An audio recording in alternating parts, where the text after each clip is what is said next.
나홈서는 니느웨를 향한 그 하나님의 형벌의 심판을 우리들에게 잘 보여주고 있습니다. 그리고 이 심판은 니느웨의 죄악을 그냥 보실 수 없는 니느웨를 향한 하나님의 공의의 심판이었습니다. 그리고 죄에 대한 하나님의 심판을 피하거나 또 막을 수 있는 방법은 없었습니다. 오늘 본문의 말씀도 이 사실을 우리들에게 확인시켜 줍니다. 그래서 오늘은 막을 수 없는 하나님의 심판이라는 제목으로 함께 말씀을 생각해 보겠습니다. 첫째로는요, 우리가 가진 것들로 하나님의 심판을 막을 수 없다는 것입니다. 12절에 내 모든 요새가 무화과처럼 떨어질 것이다.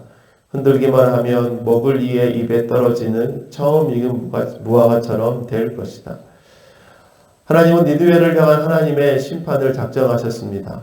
그리고 그 심판은 어느 무엇도 막을 수 없는 심판이라고 보여주고 있습니다. 8절에 보면 니느웨보다 더 강력하고 더 안전하고 또 천혜의 요새와도 같은 애굽의 테베라는 성도 결국은 다 무너지고 포로가 되었음을 보여주면서 니느웨 또한 이렇게 무너질 것이다, 이렇게 말씀하고 있습니다. 그리고 이러한 심판을 누가 진행하시는 것이죠?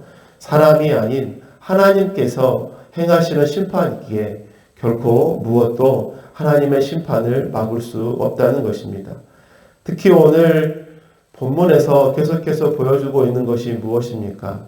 니느웨가 가지고 있었던 그들의 힘과 능력의 근원들이 되는 것들을 보여주고 있습니다. 12절에서는 무엇을 말했었나요? 바로 내 모든 요새. 니느웨가 강력한 나라가 될 수 있었던 근간이죠. 그들의 자랑이었습니다. 주변의 나라들이 겁을 내는 대상이었어요. 그런데 이 성들이 흔들면 떨어지는 무화과처럼 아무런 능력이 되지 못함을 보여주고 있습니다. 그뿐만은 아닙니다.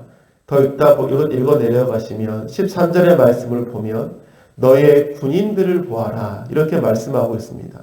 니느웨의 자랑거리. 그런데 이 군인들은 뭐라고 표현하고 있습니까? 모두 여자들이다, 이렇게 표현하면서 싸울 수 있는 존재가 아니다, 싸움이 나면 다 도망가고 흩어지는 사람들이다, 이렇게 이야기를 하고 있는 것입니다. 뿐만 아니라 16절에 보면 상인들에 대해서 이야기를 하면서 그들이 다 사라질 것이다, 이렇게 말씀하고 있는 거죠. 그 나라에 부유했던 물질들이 다 사라질 것임을 의미하는 것 아니겠습니까? 그리고 17절에 보면 그들을 지키던 수비대들과 관리들이 어떻게 된다고요? 이 또한 다 사라지고 말 것이다 라고 말씀하고 있습니다.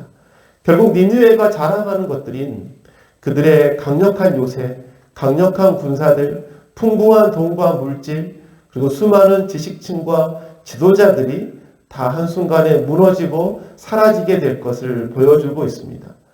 아수리의 나라를 지탱하는 기둥이다 생각했던 그 모든 것들이 하나님의 심판의 때에 산산이 부서질 것임을 보여주고 있습니다.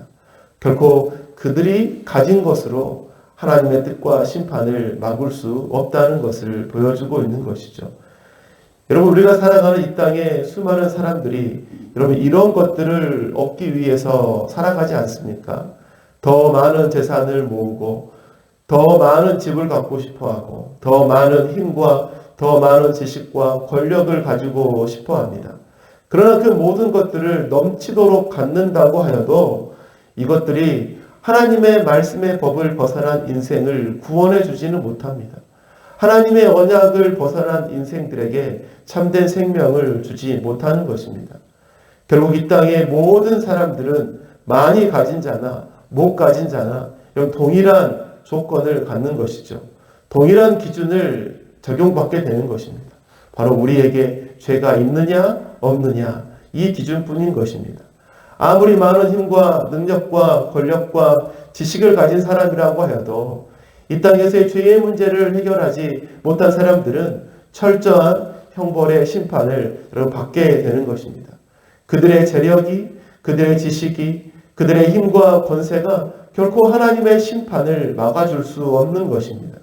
그러나 돈이 없고 지식이 없고 힘이 없어도 이 땅에서 예수 그리스도를 통한 죄사함을 받았다면 하나님은 그 믿음으로 말미암아서 우리들을 의롭다 여겨주시고 하나님의 형벌의 심판을 우리들에게서 거두시사 영원한 천국의 삶을 약속해 주셨다는 것이죠. 하나님의 형벌의 심판은 우리의 가진 것들로 또 이 땅의 것들로 막을 수 없습니다. 오직 예수 그리스도를 믿는 믿음으로 그 형벌들로부터 자유케 되는 것이죠. 이처럼 하나님께서 예수 그리스도를 통해서 우리에게 열어주신 그 믿음의 길, 생명의 길을 잘 걸어가는 우리들이 되어야 할 것입니다. 둘째로 우리의 이 땅에서의 우리의 수고와 노력들로도 하나님의 심판을 막을 수 없다는 것입니다. 우리 14절에 이제 에워싸일 터이니 물이나 길어두려무나 너의 요새를 탄탄하게 해 두어야 할 것이니 수렁 속에서 들어가서 진흙을 짓이기고 벽돌을 찍어 내려무나. 여러분 심판을 예언하면서 곧 심판의 날이 이를 것임을 예언하고 있습니다. 그날을 어떻게 대비하라고 하고 있습니까?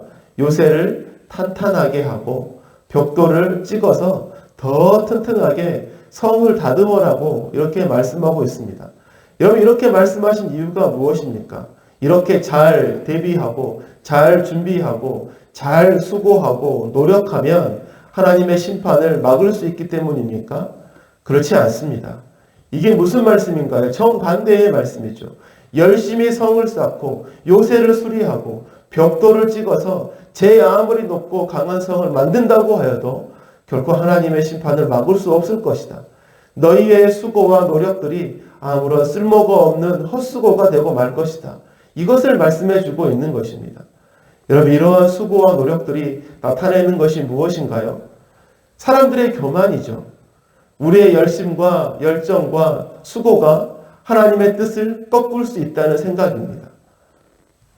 교만인 것입니다. 결국 사람들은 이 교만함 때문에 여러분 무너지게 되는 것이죠. 왜 사람들이 신할 평지에서 바벨탑을 쌓아 올렸습니까? 그들의 마음 가운데 우리의 이름을 내고 온 지면의 흩어짐을 면하자. 여러분 이런 이유 때문이 아니었습니까? 결국은 교만함 때문이었습니다. 교만은 결국 하나님의 심판으로 우리들을 인도했던 것이죠. 여러분 그렇기에 우리들은 어떻게 살아가야 하는 것이죠? 하나님 앞에서 언제나 겸손한 존재로 살아가야 하는 것입니다. 우리의 수고와 노력을 믿고 또 그것을 의지하고 자랑하며 살아가는 것이 아니라 언제나 하나님 앞에서 여러분 겸손한 자로 무릎을 꿇은 자로 하나님의 은혜를 의지하고 살아가야 하는 것입니다. 우리의 삶은 하나님의 은혜가 없으면 소망이 없고 희망이 없는 인생임을 우리들은 기억해야 하는 것이죠. 우리에게 있는 원죄와 매일매일 짓는 자범죄로 하나님께 형벌의 심판을 받을 수밖에 없었던 바로 우리들이 어떻게 살 소망이 생겼습니까? 하나님이신 예수님께서 이 땅에 오셔서 우리들을 위해서 대신 죽으신 그 대속의 사건으로 우리가 영원한 생명을 얻게 되었습니다. 이것이 은혜이지 않습니까? 자격이 없는 우리들을 위해서 죄인들을 위해서 하나님이신 그분이 대신 죽으셨다는 사실. 여러분 이것 자체가 은혜인 것입니다. 이러한 은혜가 우리들에게 있기에 우리는 하나님의 영원한 형벌의 심판에서 벗어난 자가 된 것입니다. 우리의 수고와 노력과 헌신을 믿고 자랑하는 삶이 아니라 바로 우리에게 주신 이 예수 그리스도로 말미암아 주신 영원한 생명의 은혜를 잘 간직하고 살아가는 우리들이 되기를 소망합니다. 말씀을 맺겠습니다. 오늘은 막을 수 없는 하나님의 심판이라는 제목으로 함께 말씀을 보았습니다. 죄에 대한 하나님의 심판은 이 땅의 그 무엇으로도 그리고 우리의 어떠한 노력으로도 그 심판을 피할 수 없습니다. 이 심판을 피하는 방법은 오직 심판의 원인이 되는 죄의 문제를 해결하는 것뿐입니다. 그리고 이 죄의 문제는 오직 예수 그리스도를 믿는 믿음으로 해결할 수 있는 것입니다. 오늘도 우리에게 살 소망을 주시는 그 예수 그리스도의 놀라운 사랑을 믿으며 그 사랑에 감사하며 살아가는 우리 모두의 삶이 되시기를 바라겠습니다.